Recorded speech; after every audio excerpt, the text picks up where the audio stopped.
O Consórcio Intermunicipal Grande ABC aproveitará as comemorações da Semana Nacional de Trânsito, que ocorre entre 18 e 25 de setembro, para retomar a campanha Travessia Segura, programa criado em 2011 e que visa conscientizar motoristas e pedestres com o objetivo de reduzir o número de atropelamentos.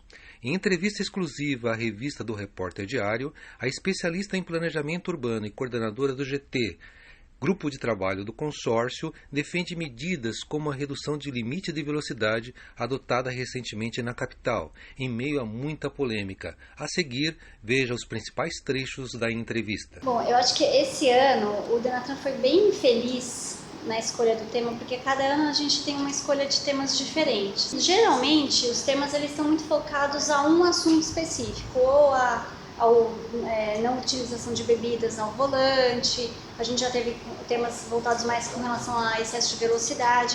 E esse ano o tema ele fala sobre a mudança do trânsito, seja você a mudança. E é um pouco do que a campanha Travessia Segura já tem trabalhado ao longo desses últimos anos. E de diferente, a gente está mudando um pouco a estratégia publicitária em si. A gente está criando um mascote, né? A ideia é criar uma marca que seja além da marca da travessia que é forte, que a gente vai manter. A ideia não é eliminar a campanha que foi feita e começar uma nova, mas a gente quer passar por uma nova etapa da campanha. A gente entende que ainda precisa instituir para o pedestre a questão do gesto, né? O gesto ele tem funcionado em algumas cidades que já implementaram o projeto.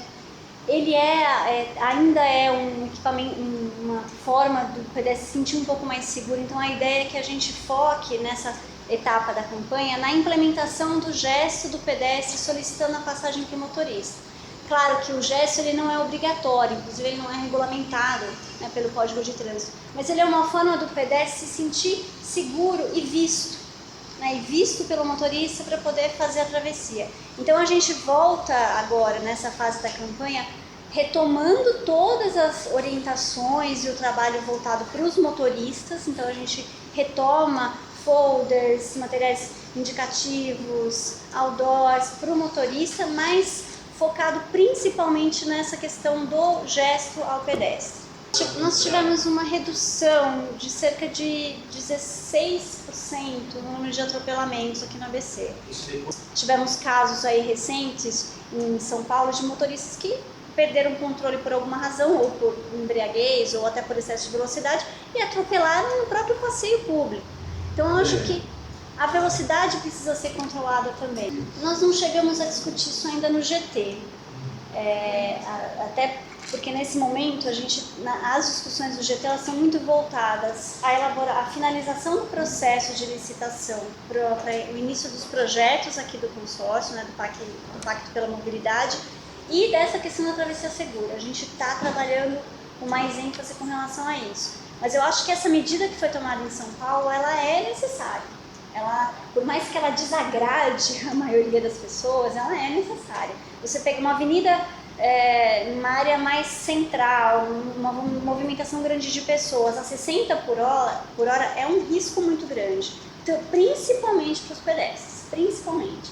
Então eu acho que o São Paulo está tendo uma atitude corajosa, e não só em reduzir a velocidade, mas eu acho que o prefeito Haddad está fazendo uma transformação no olhar da cidade com relação às pessoas. Ele está tirando de lado, bem timidamente, né, bem tranquilamente, mas ele está tirando de lado a prioridade do automóvel, a prioridade da velocidade, e está transformando a cidade para as pessoas. Então ele está implementando ciclofaixas em todos os lugares possíveis, ele está criando espaços de convivência maiores, ampliando passeios em alguns lugares, e a redução da velocidade faz com que as cidades elas se tornem mais humanizadas.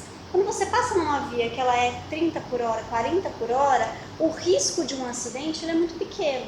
E aí as pessoas, nesse sentido, elas se sentem mais confortáveis e seguras em circular. Seguindo, né, toda a diretriz que o consórcio tem trabalhado nesses últimos anos, eu aposto em dizer, Thiago, que não há mais nenhum grande projeto de mobilidade que não seja discutido aqui em âmbito regional.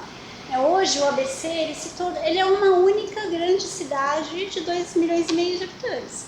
Nada do que se faça em São Bernardo não tem um reflexo em Santo André ou em Diadema ou em Mauá. Então, acho que nessa questão, tanto da mobilidade, quanto da infraestrutura, do transporte coletivo, não há mais sentido da gente trabalhar isso se não for unificado numa discussão regional. A São Paulo acabou sendo mais audacioso nesse sentido e tomou uma decisão que ela é arriscada. São Paulo decidiu, ao invés de pensar numa infraestrutura um pouco mais ampla e mais segura e mais demorada, eles resolveram fazer ações de implantação imediata.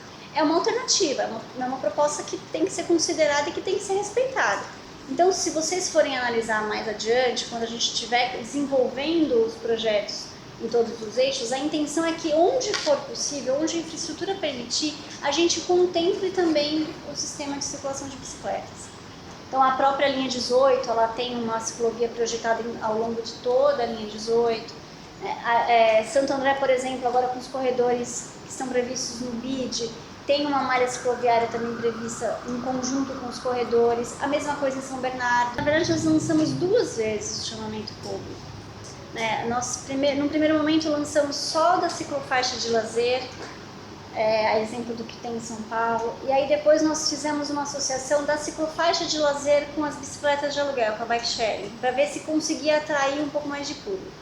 Eu acho que a grande diferença entre os projetos de São Paulo, né, que tem uma relevância grande, e a nossa região é a questão da publicidade exterior, a mídia exterior.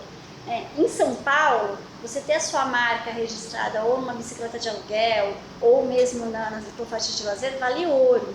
Aquilo tem um preço inestimável. Aqui, os investidores, eles olham pela cidade e falam, bom, eu vou gastar 10 milhões de reais num projeto desse, que é o que custa por ano, foi o orçamento que nós chegamos.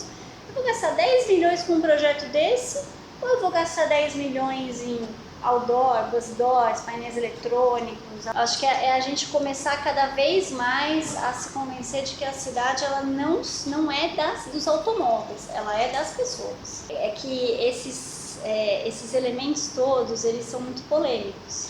Então, quando você tem um sistema viário restrito, né, você não tem condição de fazer um alargamento, e você decide tirar uma faixa dos automóveis e falar, não, aqui vai passar bicicleta ou aqui vai passar transporte coletivo exclusivamente, é uma decisão muito dura, mas é uma decisão que precisa ser tomada.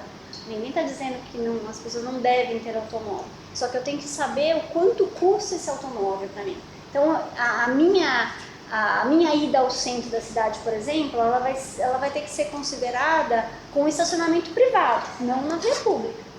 Eu vou ter que pagar para ir para a cidade, para o centro da cidade com o meu carro. Agora, se eu for a pé, é outra história. Aí dá uma sensação de que, ai meu Deus, o tempo passa muito rápido, a gente não consegue acelerar e ir atrás do tempo. Bom, todos os processos de financiamento ou de obtenção de recursos, eles são morosos mesmo. Todas essas obras que foram anunciadas aqui pelo governo federal, elas estavam num estágio ainda muito incipiente. Tinha uma ou outra que estava um pouco mais avançada. Acho que no Rio Grande da Serra acabou sendo o primeiro que saiu na frente mesmo. O prefeito se dedicou a isso, se comprometeu em fazer o projeto executivo e acelerou na frente de todo mundo. Então a gente conseguiu já ter um primeiro resultado lá em Rio Grande da Serra e na sequência devem sair os demais. E as informações que nos passaram, tanto nessa primeira visita do prefeito Marinho, quanto nessa segunda visita que eu tive lá com o presidente Gabriel Maranhão, a informação é que tudo que está já garantido e já assinado no PAC não terá corte de recursos. Então, apesar desse cenário econômico muito complicado, o que tem chegado para nós com relação a recurso do PAC, ou a possíveis ajustes, ou a bloqueios de recursos ou de financiamentos, não estão acontecendo. Então a gente não tem nenhuma razão para temer que esses recursos não venham. A anúncio foi feita em agosto 2013. Assinado em julho de 2014. E a obra é isso que é esse trâmite burocrático que complica bastante. Fizemos um esforço enorme, né, de fevereiro a abril, quando a ministra esteve aqui para receber formalmente o plano. A presidenta anunciou a primeira etapa em agosto, só que de agosto até a formalização dos convênios demorou muito tempo. E hoje a regional aqui do ABC, né, a Gigov aqui do ABC, ela tem uma quantidade de empreendimentos, uma quantidade de projetos e de recursos destinados muito grande. Então eles atendem os 7 municípios e mais esse grande plano regional do consórcio. A gente às vezes fala, poxa, vai lá para a Caixa, fica uma vida toda, demora muito. Eles têm uma quantidade grande de projetos e uma quantidade limitada de técnicos. Ninguém faz mágica. Nossa, essa pergunta eu adoraria fazer para o governador Geraldo Alckmin. Bom, nós estamos acompanhando bem de perto todas as etapas do desenvolvimento do projeto. O prefeito Marinho está colocando pressão, né? A ideia é que a gente consiga realmente iniciar, mas a expectativa é que ela não comece antes do início, janeiro, fevereiro do ano que vem. As obras propriamente ditas, porque como ainda depende desse recurso de financiamento que o Estado está pleiteando para começar os processos de desapropriação, a gente não consegue iniciar a obra sem os processos em andamento. Então, a primeira etapa são as desapropriações, aí num segundo momento a gente começa efetivamente a implantar a linha.